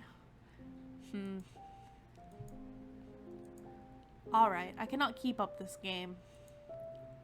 I will tell you whatever you would like to know. Oh. So long as it is appropriate. Oh, okay. Nothing inappropriate, huh? What kind of girls do you think I am? What kind of girl do you think I am? It is a poor choice of words. Please ask me anything. Junoru takes a deep breath. Well, I hope you will not be shocked when I tell you about my residence. The truth is, I live in the old mansion near the library. I stare at him speechlessly. That explains why he often hangs out around there. It is the only place where I can stay. I nod slowly as I wonder how he ended up in the abandoned mansion. At first glance, Junoru looks like someone from a rich family. While I have my chance, I push to ask for more. Do you live alone? No, I have an older brother named Roya. Oh, Roya, that was his name. What about your parents? They are... Junoru stares at the ground with empty eyes. I'm sorry, I shouldn't have asked something so personal. They passed away when I was a child. My past is just a long story, but if you're curious, I will tell you about it someday. Ooh, I do want to know. Thank you. I hope I'm not being too nosy. I do not mind talking about it. I only worry that I have given you a bad impression of me. Nothing's changed. I'm not someone who judges others based on their status or background. It's the personality that counts. Aw, that's sweet. I'm glad to hear that. Still, I cannot help but wonder how he and his brother sleep through the cold nights in such a rundown place. Obviously, it wasn't that rundown when you were in it. I still have many questions, but they're probably too silly to ask. It's getting late. Yes, you ought to head home. It was a pleasure speaking with you. Thanks, I had a good time. I wish I could walk you home, but there's something urgent I must attend to tonight. Don't worry, I'm fine on my own. Take care on your way back. You too. See you around, Junoru. I wave at him and walk home. The streets are quiet, so I cannot even hear crickets chirping. My mind wanders off to the events of the past few days. I can't believe I was ever suspicious of Junoru. I guess I'm more judgmental than I thought. I don't even know what his class he's in. Maybe I should ask Leoji to check the student registry for me, just to be sure. Well, I can also ask him myself. I'm sure we'll see each other again soon. Spooky! Spooky alert! Spooky alert! No. No. Ah! Help us! Someone help us! Oh, it's a boy. I heard the distant, desperate cries, but they go silent before I can make out where they are coming from. Chills run down my spine as I realize that I might be too late. I hurriedly run back home. It is finally Thursday. There's only one more day left until the break. Oh, we didn't have a break last time. We had a dance. I fall asleep during chemistry class and nearly forget about the lunch break. Those screams I heard last night made it impossible to sleep. Yeah, I bet. I feel a tap on my shoulder, and Ikia greets me with a tearful smile. Yo! Ah, Ikia. No greeting for me? Likewise, you have a mouth of your own, you know. Haha. Geez, Evelyn, you could stand to become more polite. Maybe you could take your own advice, Lyoji. What, are you on her side? Ikia teasingly pokes Lyoji's cheeks. Obviously, you're the one who started it. Hee. What even? You two sure get along. Oh, it only looks that way. Don't mind me. Please go on. You're part of this group too. Aw, you're so sweet, yeah. Guys, lighten up, Lyoji. Join us. I motion for him to join Ikia and I in a group hug, but he freezes. His only reaction is an awkward smile. You finally smiled. Ikia suddenly pulls Lyoji backwards, and the two of us force him into a tight hug. Here we go. This is how it should be. Oh, Lord. Ha, too cute. I am thankful my friends are here to offer me a distraction from my worries. Right after class ends, Mr. Blanchett enters the classroom with a serious expression. Attention class, we have an announcement from the police. Ooh. 2 more people disappeared last night. Citizens should avoid going outside after dark until the cause of these disappearances has been determined. Based on current evidence, these disappearances tend to occur after 9 p.m. In the likelihood that a criminal is at work, please use extra caution and lock your doors and windows at night. The teacher sternly looks at each of us. Such a string of disappearances has never happened in this area before. Are such measures really going to help? They will, for the most part. If no one's out, no one's gonna get jumped. Wait, now that I think about it, those screams I heard last night, there's no way. Something might have happened right by me and I couldn't do anything. After the announcement, we were dismissed. The break is almost here. While I'm happy to be away from school, I'm also going to miss seeing Ikia and Lyoji every day. It's not like you guys don't live in the same village. You could just go see them. Ikia... Okay. I spoke too soon. Ikia is planning on vacationing in the countryside with her family. Funny, considering this village is already the definition of countryside. Lyoji will probably help his dad with the investigations. They're both going to be busy. I already feel bored at the thought of spending the break alone. It also appears that most of my classmates are going somewhere. Given the recent disappearances, I cannot blame them. But you can't go anywhere. You live alone. I wonder what Junoru will be doing. I shake my head. For some reason, I keep thinking about him. I look at the clock. It reads 8:30 p.m. Our teacher told us not to go outside after 9. It should not be a problem if I only pay Junoru a quick visit. Perhaps I should pass the warning on to him as well. I grab my jacket and head to the Kenriji mansion. Hey, Junoru! The man turns and greets me. Oh, Miss Evillan, I thought you'd be staying home today. Why's that? People have been disappearing. It would not be wise to walk around town alone, especially after 9 p.m. Have you not seen the news? It's not 9 yet. The disappearances usually only happen sometime after that. It would not hurt to be more careful all the same. Yeah, I know. Just because it's 8:30 doesn't mean that the lurker is not out looking for people to jump. Right? You can't just be like, oh, it's not 9 o'clock yet. I'm safe. Yeah, but I wanted to see you. After a moment of silence, Junoru chimes up with something unexpected. I think I will begin investigating the demon rumors soon. What? Are you joking? Why would you do that? No, I'm not. I want to stop the disappearances. I reply with, can I join you? No. Okay. Not, can I join you? Load.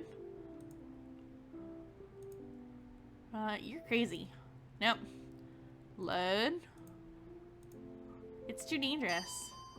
You might get kidnapped as well. Are you worried about me? Obviously. I instantly feel embarrassed for my own confession. We may not be close, but I still do not want him to get hurt. Junoru chuckles. Thank you for being considerate. I'm only returning the favor. You can count on me.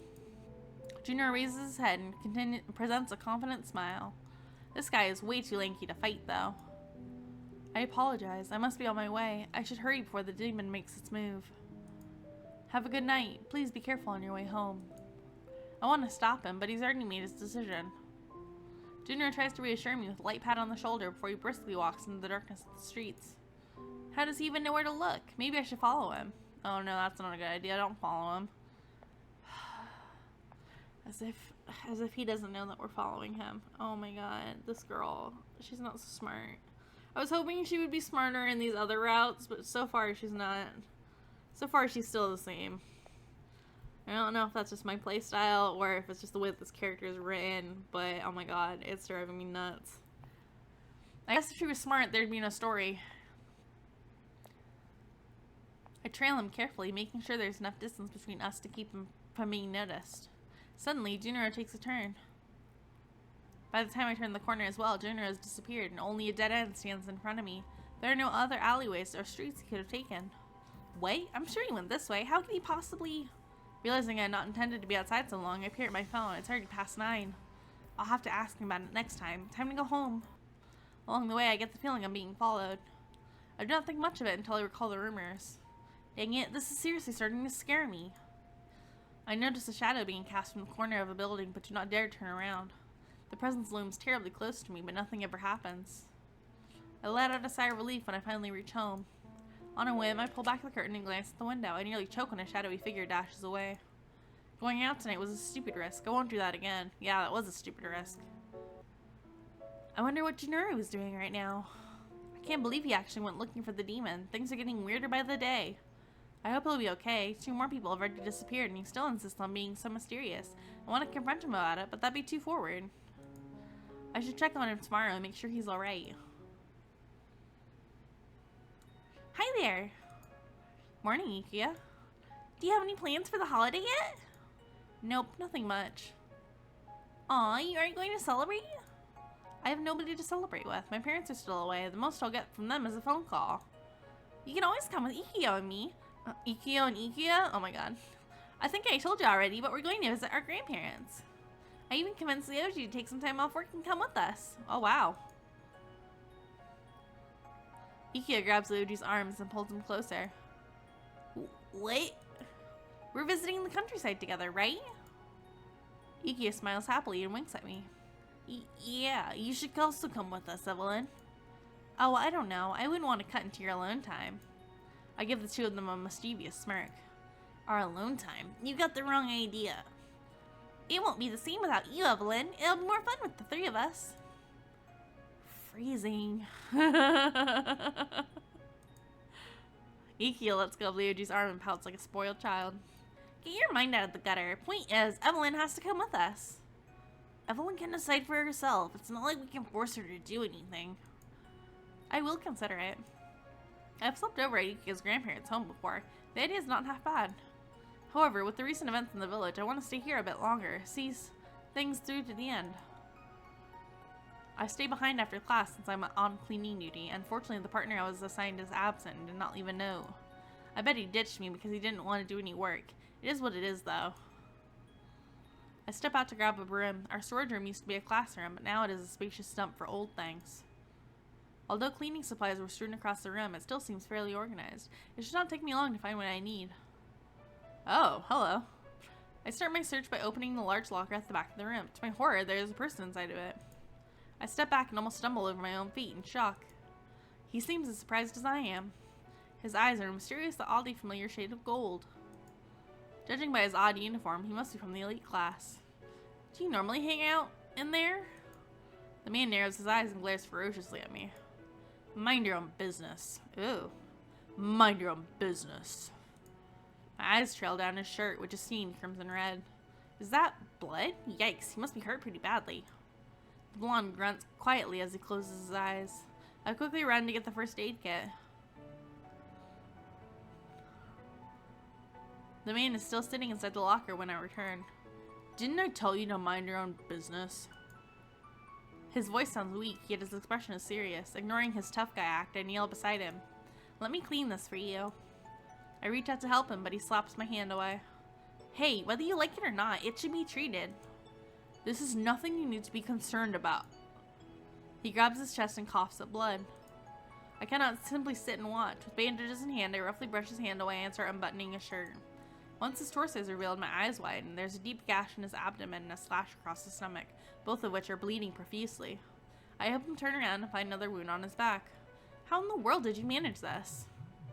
The man pushes me away and covers his wounds with his bloodstained shirt. I stand up and tell him that I'm going to call an ambulance. Before I can get away, he grabs my wrist.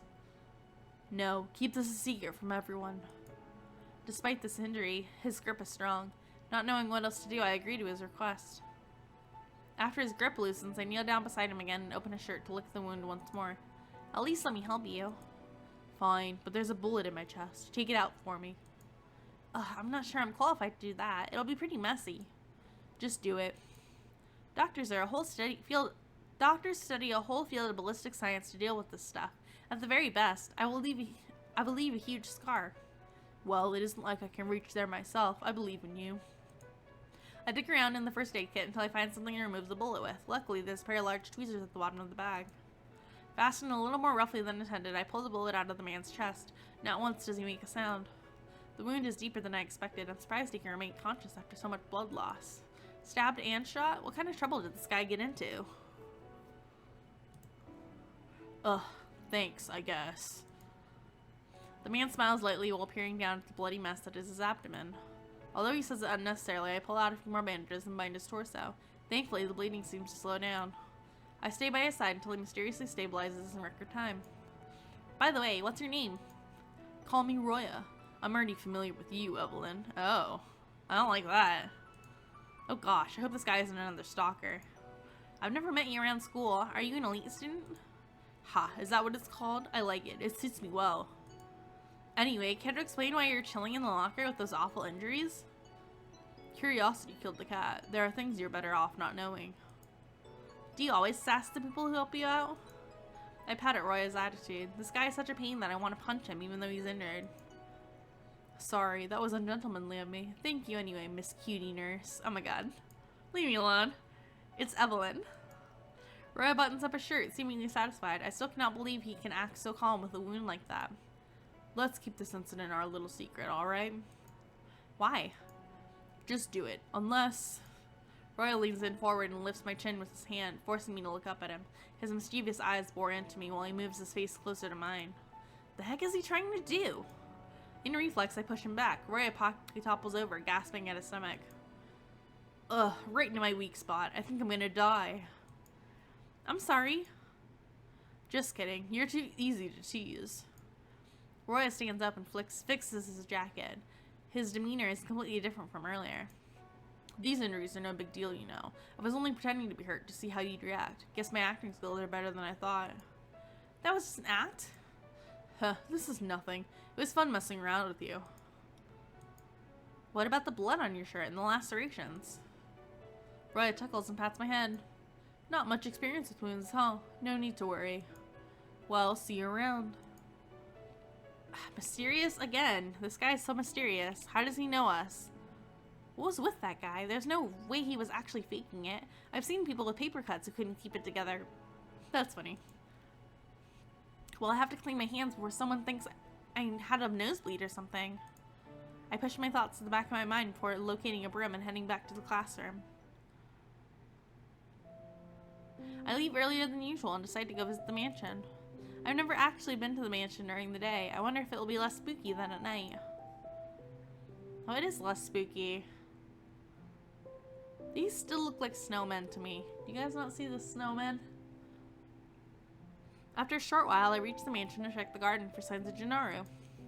He isn't here. His classes might not have ended yet. I walk up to the front door and examine the chains. Oh right, there's another entrance. I head to the backyard to search for the hidden doorway. After searching for a while, I give up. I don't remember where it is. Geez, this is more difficult than I thought. I lean against the wall and let out a sigh. Then suddenly, the wall collapses. What? It can't be that heavy. Panicked, I peek at the rubble. If Junoru finds out I wrecked his home, he'll be so mad at me. But after a moment, I notice something. Wait a second, this isn't the passage, is it? I peer around to make sure I'm alone. If Junoru is at home, I hope he won't mind getting a surprise visitor. The further I walk into the passage, the darker it becomes. The mansion is bigger than I remember. It doesn't help that I can barely see where I'm walking. I slow down, using the wall as my guide. Eventually, I end up in a huge room. The light of the setting sun shines through the windows and catches on even more antiques than I noticed the last time I was here. Wow, look at that. Some of these actually seem brand new. Junoru has no reason to be embarrassed about living here. Anyway, I don't think he's down here. Maybe I should check the next floor. Yeah, let's just barge into somebody's house. I carefully walk upstairs. I wonder where his room is. You're not just gonna barge into his room, are you? The next room I enter is pitch black. I have to stumble around using the wall to guide myself. Is there a light switch here somewhere? It's too dark. All of a sudden, my foot hit something and I trip. Ouch, what was that? Slowly, I get up and check the place where I tripped. It's a body, isn't it? No, it's a box. There's a small wooden box. I pick it up and leave the room before taking a look at it. This box is such an interesting design. Excuse me. I freeze when I hear a familiar voice. When I turn around, I see Junoru approaching. Miss Evillan? Oh. Eh? I cannot think of a proper reply. I do hope you realize I can see that you're hiding something behind your back. Oh my god. Junoru steps closer to me, his gentle eyes filled with curiosity. Sorry, is this yours? I tripped over it a moment ago and I was curious about why it was on the floor, so I promise I didn't look inside. What the heck? What the heck? What is next? Find the right words. Maybe I can try. It will all come to the same end. What should I do? Should I tell? Everything will come apart. Just tell the truth. Do not go too far. What is next? I want to share. Answering is unavoidable. Start from the beginning. Escape from this. I do not know. What? Roya. After I hand the box to Junoru, he walks into a room I have not yet checked and leaves it there. I shouldn't have come in here without your permission. I'm really sorry. I figured you'd be here, but that's no excuse. Junoru pauses for a moment, keeping me in suspense. I saw that the wall was damaged on my way in. Did you have something to do with that, Miss Evillan? My cheeks are scorching with shame. I look down to hide my face. No matter how long I wait, Junoru remains quiet. When I dare to look at him again, his flat expression finally falters to reveal mild amusement. Never mind the damage. I will have it fixed. I'm simply impressed you were able to find the passage on your own. Well, that's not to say you should not have waited for me instead. Junoru smiles softly at me. Anyway, would you like a cup of tea, Miss Evillan? Aw, sweet. Sure, thanks. The two of us head downstairs together. While I make myself comfortable, Junoru prepares the tea. I cannot help but feel a bit flustered. Even though I broke the secret passage and snuck in, he's still treating me like a guest. I don't deserve this. He's too nice to me. A few minutes later, he returns with a plate full of cute teacups and desserts. Whoa, this is too much. Junoru cants his head, bemused. Do you not like it? That's not what I meant. I do like it. In that case, please help yourself. Thank you. Ugh, I don't know if I should be polite or give in to my appetite. My eyes wander to the desserts on the plate. They all look delicious. In the end, I cannot resist the urge to try them all. Maybe I'm polite not to take anything after you prepared so much. Junoru glances at me again as I reach out for a piece of cake. This is delicious. Aren't you gonna eat too? Perhaps later. There are still plenty of desserts, so eat as many as you would like. By the way, what was so dire that you felt the need to break into my home? Did something happen?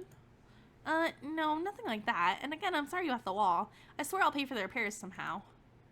Huh, please, don't stress about it. A wall can easily be fixed. Oh, right. How do you normally enter? Is there another entrance?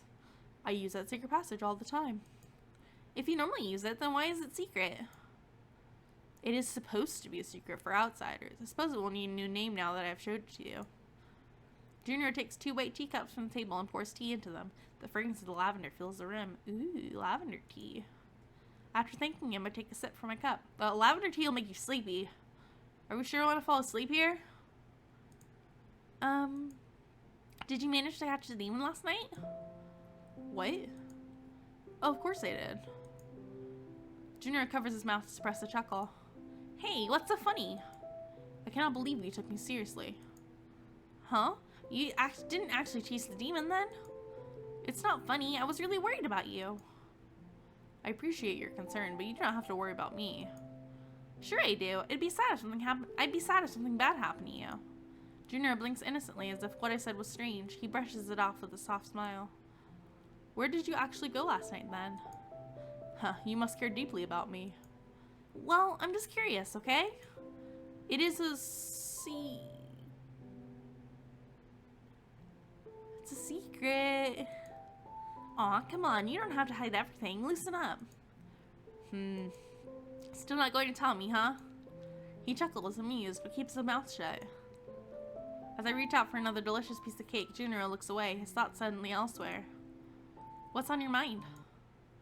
I wonder, Miss Evillan, if it came to it, would you ever sacrifice your own happiness for others? If making others happy will make me happy too, then sure. Suppose only you or they could be happy. Would it not be selfish to keep it all for yourself? No, I don't think so. Everybody's entitled to go after their own happiness. Yeah. I don't think so. We live for ourselves. That should be enough reason to make your own happiness your first priority. Besides, you can't make someone else happy if you're sad, right? Exactly. What if someone was only living for the sake of being alive, unable to even enrich the lives of those around them? What is the purpose of an existence that only brings disaster? Are you talking about yourself? I can't understand why you would think of yourself that way. I have lost my reason to... Never mind. You can be honest with me. Junoru lets out a deep sigh and takes a sip from his teacup. My brother has been acting in both of our best interests. Although I have not stopped him, I disagree with his way of doing things. At first he said we did these things to ensure our own happiness, but over time he has become delusional. He justifies everything by saying he does it for me. Have you told him how you feel? No, I simply do not want to make things more difficult for him. Still, he should consider how you feel too, exactly. He can't just say that he's doing things for you without consulting you or talking to you, right? Perhaps he would be better off without me. I am only a burden to him. Would that really make you both happy, though? Doubt shimmers in Junoru's eyes. It is too difficult to pretend the outcome of something which has not been seen. Predict the outcome of something which has not happened. Regardless, he's my only family. I do not want him to get into trouble on my behalf. May I ask what he's been doing? That is not for me to say. He has been murdering people. Either way, don't give up on him yet. If he's doing whatever it is for your sake, then he obviously cares about you too. Thank you. Junoru half smiles and takes the last sip of his tea. I get the impression he's been bottling these feelings for a long time. We spend the rest of the afternoon bantering. When I first met Junoru, I thought he did not enjoy talking. I'm glad to have gotten to know him much better. We have so much fun that I lose track of time. Although I want to stay longer, the sky is already getting dark. ... A few feet from my house, I take the keys out of my pocket. Before I can reach the door, however, I hear strange noises behind me. Oh no! As I turn around, I notice a shadow encroaching upon me. Oh no, I don't like it. I don't like it. No, no, no, no, no, no, no, no, no, no. Oh, I don't like it. Who are you? Oh, don't come any closer.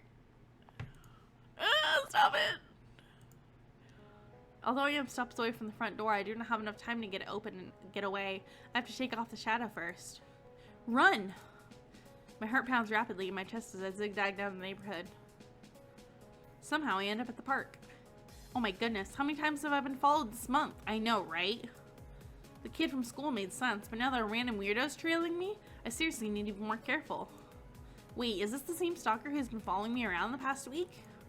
I try to catch a glimpse of my pursuer, but between the darkness and the distance, I cannot see her face. In fact, based on her jerky movements, she seems more like a corpse than a living person.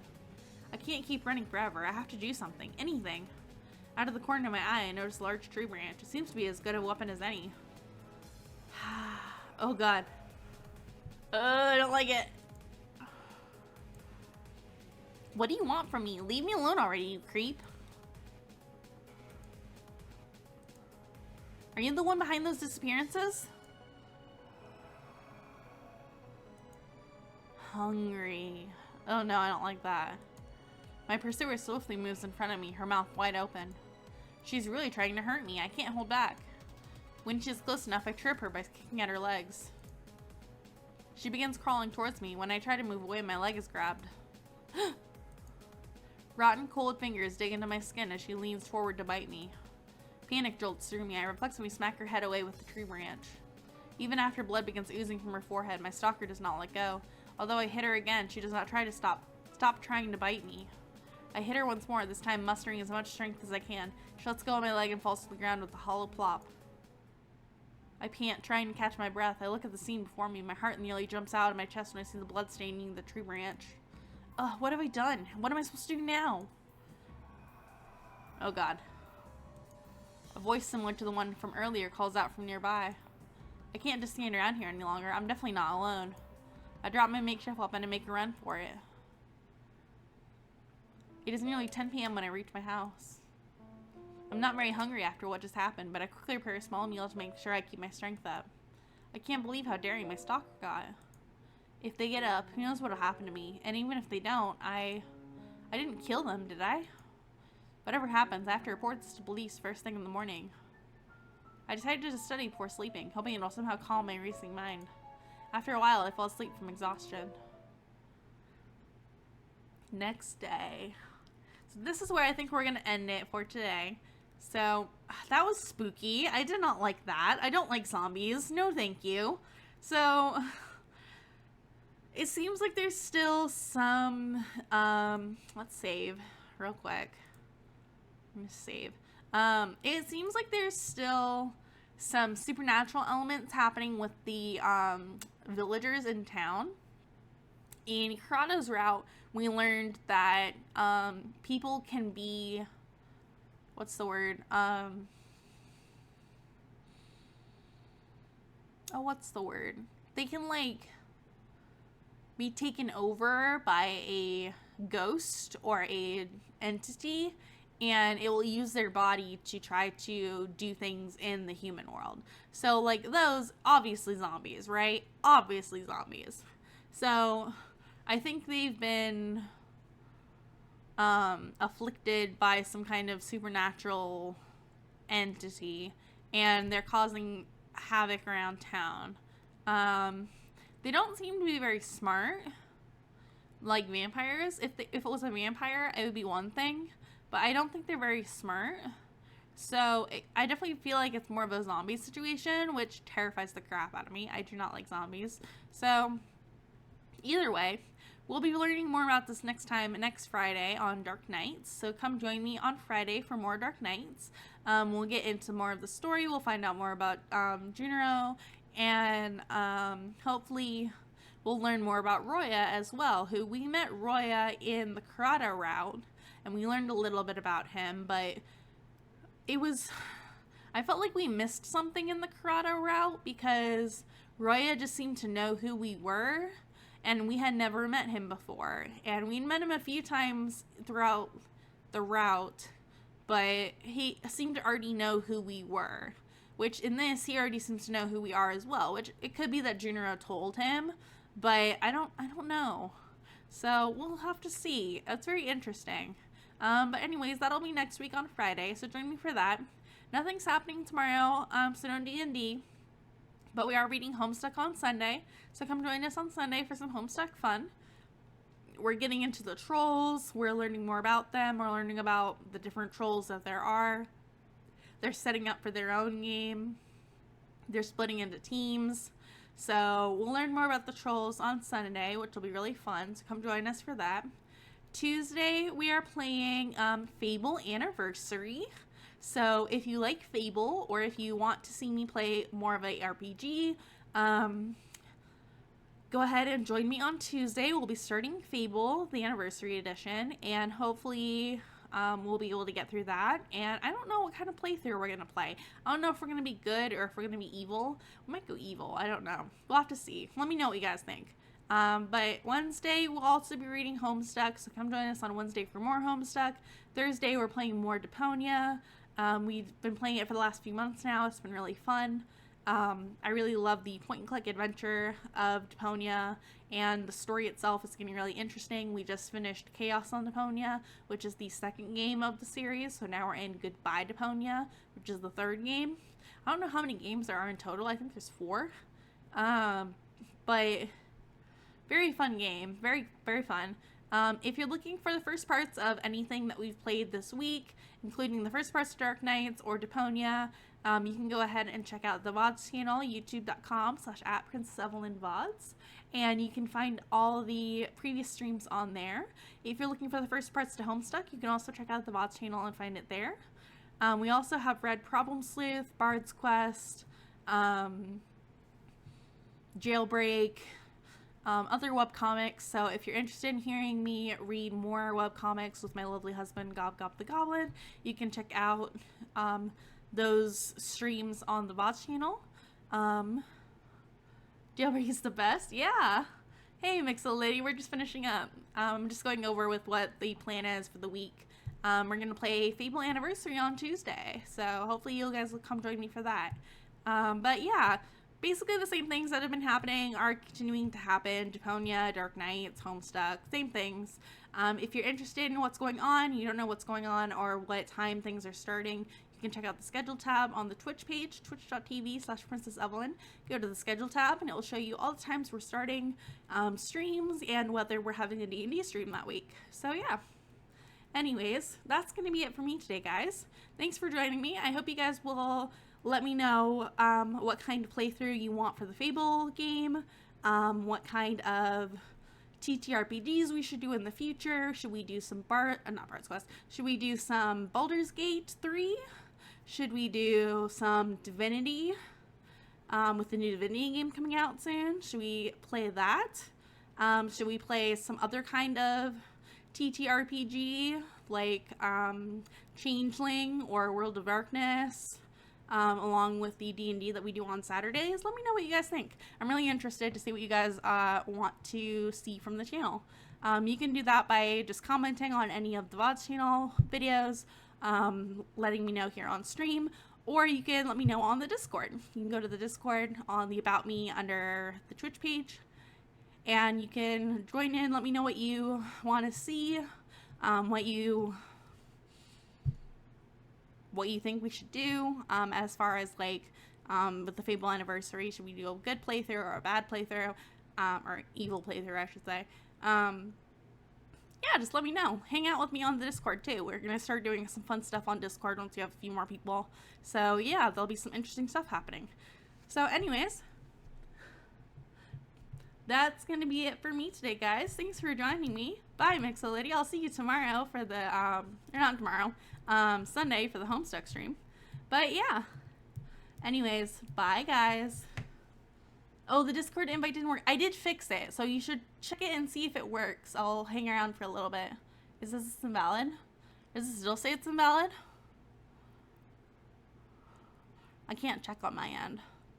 I can check and see if the link is still good. Let me see. How do I do that? This button, invite to server, right? Did it work?